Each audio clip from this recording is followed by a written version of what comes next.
என் அன்பு குழந்தையே, நீ நினைத்த செயல் விரைவில் என் ஆசியோடு நடக்கப் போகிறது.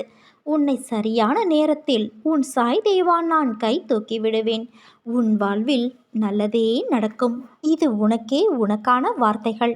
உனது சகோதரனால் நீ நன்மை அடையப் போகிறாய். நெடு நாட்களாக தடைப்பட்ட வேலை நிறைவுறப் போகிறது. இந்த பிரபஞ்சத்தில் நிலையுள்ளது, நிலை இல்லாதது என ஒன்று இருக்கிறது. இதுதான் உண்மை என உணரப்படும் உண்மையான சத்தியம் என்ற உணர்வுகள் மட்டுமே நிலையுள்ளது. ஆசைகளால் இது வேண்டும் என்று உணரப்படும் உணர்வுகள் நிலை இல்லாதது. கோபம் நிலையானது அல்ல, வெறுப்பும் நிலையானது அல்ல. ஆனால் ஒரு உயிரினிடத்தில் காட்டும் அன்பு நிலையுள்ளது. அது எப்படி? கோபம் போன்றதுதான் அன்பும் ஒரு உணர்வுதான். அது மட்டும் எப்படி நிலையுள்ளது என்றுதானே நீ கேட்கிறாய்? அன்பை ஒரு இடத்தில் ஆத்மார்த்தமாக காட்டும்போது அவரவர் மனதில் எழும் நிறைவான சந்தோஷம், தனக்கென்று அன்பை காட்ட ஒரு உயிர் உள்ளது என நினைக்கும்போது அந்த உணர்வு உயிர் பெற்று அவர்களிடத்தில் அற்புதம் செய்கின்றது. கோபம், வெறுப்பு, பகை இவைகள் எல்லாம் அன்பால் வடிவம் மாறும் நிலையுள்ளது.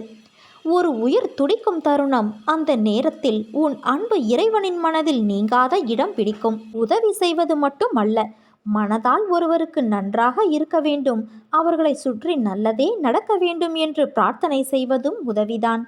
அன்புக்கு வடிவமோ எல்லையோ இல்லை. அது சொல்ல முடியாத மகத்துவம் கொண்டது.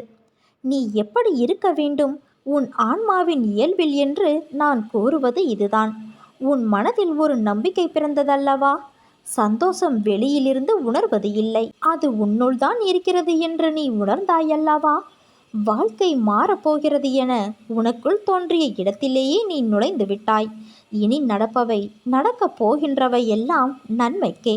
மகிழ்ச்சியான வாழ்க்கையை நீ பெறப்போகின்றாய். நீ தவறு செய்தாயோ இல்லையோ, பாவம் செய்தாயோ இல்லையோ, நீ நல்லவனோ கெட்டவனோ, எப்பொழுது எனது நாமத்தை உன் நாவினால் உச்சரித்தாயோ அக்கணமே உனது நான் என்ற சொல், அகந்தை இவை அனைத்தையும் அகற்றி உனக்கு வாழ்க்கையில் ஏற்றத்தை கொடுத்து உன்னை நான் உயர்த்த முடிவு செய்துவிட்டேன். நான் இந்த பௌதீக உடலுடன் ஷீரடியில் மாத்திரம் இருக்கிறேன் என்ற எண்ணத்தை விட்டுவிடு. நான் எங்கும் வியாபித்துள்ளேன். என் வருகைக்கு எல்லைகள் என்றும் இருக்க முடியாது. நீ என்னை நினைத்தவுடன் நான் நிச்சயம் அங்கு இருப்பேன்.